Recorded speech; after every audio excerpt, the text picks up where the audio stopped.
শুক্রবারের দিনটা মুসলমানদের জন্য ঈদের দিনের সমান মনে করা হয়। তো এই দিনটা আসলে আমাদের একটু স্পেশাল কিছু খাবার দাবার না বানালে যেন হয় না। মাংস না রান্না করলে তো চলে না। তো আমি মাংস রান্না করব, তার জন্য মাংস কেটে আমি ধুয়ে রাখছি। এটা মুরগির মাংস রান্না করব, দুইটা নিয়ে আসছিল, একটা কেটে নিয়েছি আর একটা রেখে দিছি। আমার বুড়িমা আবার এসে সেটা আবার কাটার চেষ্টা করছে। তো আমি রান্না করব, তার জন্য রান্নার তেল দিয়ে দিয়েছি, কিছু আস্ত জিরাও দিয়ে দিয়েছি। তারপর এবার কুচি করে রাখা পেঁয়াজগুলো আমি দিয়ে দিচ্ছি, একটু কাঁচামরিচও দিয়েছি। তারপর গোটা আস্ত মশলা আমি তেলের ভিতরেই দিয়ে দিই। তারপর ভালোভাবে নেড়ে চেড়ে হালকা একটু ভাজা হলে এর ভিতরে আমি বাটা মশলাগুলো এক এক করে অ্যাড করে দিব।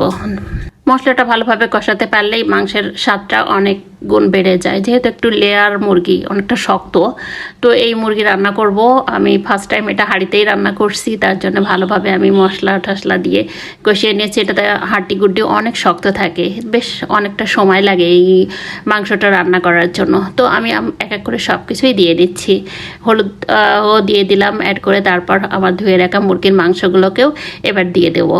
তো অনেকক্ষণ পানি টানি ঝরিয়ে রাখছিলাম যাতে ও এক্সট্রা বেশি পানি না বাহির হয়। তো দিয়েই নেড়ে চেড়ে নিচ্ছি, ভালোভাবেই মিশিয়ে নেবো। এইভাবে আমি রান্না করি আর কি। তো মাংসের সাথে ভালোভাবেই মশলাগুলোকে মিশিয়ে নিচ্ছি, একটু লেবুর রস আর লবণ অ্যাড করে দিলাম। দিয়ে আমি এইভাবে ভালোভাবে মেখে কিছুক্ষণ ঢাকা দিয়ে রেখে দেবো, যাতে মশলাগুলো সব এর ভেতরেই ঢোকে। তো তারপরে আবার এই সাইডে ভাত চাপিয়েছি, সেটা আবার একটু নেড়ে চেড়ে দিচ্ছি। নেড়ে চেড়ে দিতে হয়, উপরের চাল নিচের চাল। আর এই তো ভাতের অনেক মূল্য।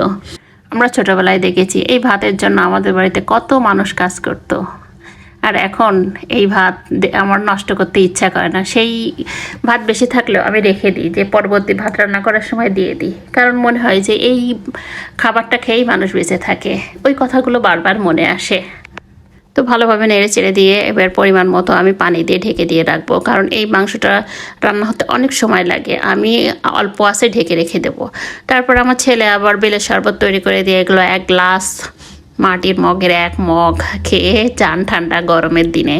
তারপর আবার খেয়ে একটু বেলকনিতে গেলাম, দেখি গাছে সুন্দর সুন্দর ফুল ফুটেছে, তো দেখি বেশ ভালোই লাগতেছিল। দূরে আবার জারুল গাছে খুব সুন্দর বেগুনি কালারের জারুল ফুল ফুটেছে, কৃষ্ণচূড়া লাল হয়ে আছে, গাছে সুন্দর লিচু ধরেছে। যেহেতু এখন মধ্যমাস সামনেই আসতে চলেছে, এখন বৈশাখ মাস, তো এগুলোকে দেখে আবার চলে আসলাম রান্নাঘরে রান্না করার উদ্দেশ্যে। তো এসে আবার একটু নেড়ে চেড়ে দেবো উপর নিচে, যেহেতু এটা এখন কাজই হলো নেড়ে চেড়ে দিতে হবে। যত ভালোভাবে নাড়বেন তাহলে সব জায়গার মাংস সুন্দরভাবে সিদ্ধ হবে। তো আবার আমি একটু লাল শাক রান্না করব, তার জন্য পেঁয়াজ ভাজি করে নিচ্ছিলাম। নিয়ে এবার লাল শাক একটু পানি ঝরিয়ে রাখছিলাম সিদ্ধ করে।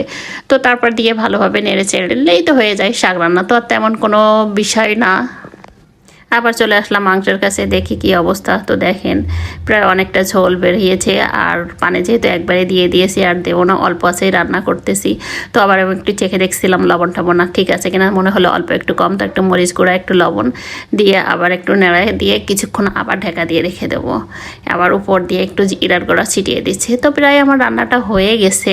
তো দেখতেই পাচ্ছেন এই যে আমার রান্না শেষ। তো সবাই ভালো থাকবেন, সুস্থ থাকবেন। আসসালামু আলাইকুম।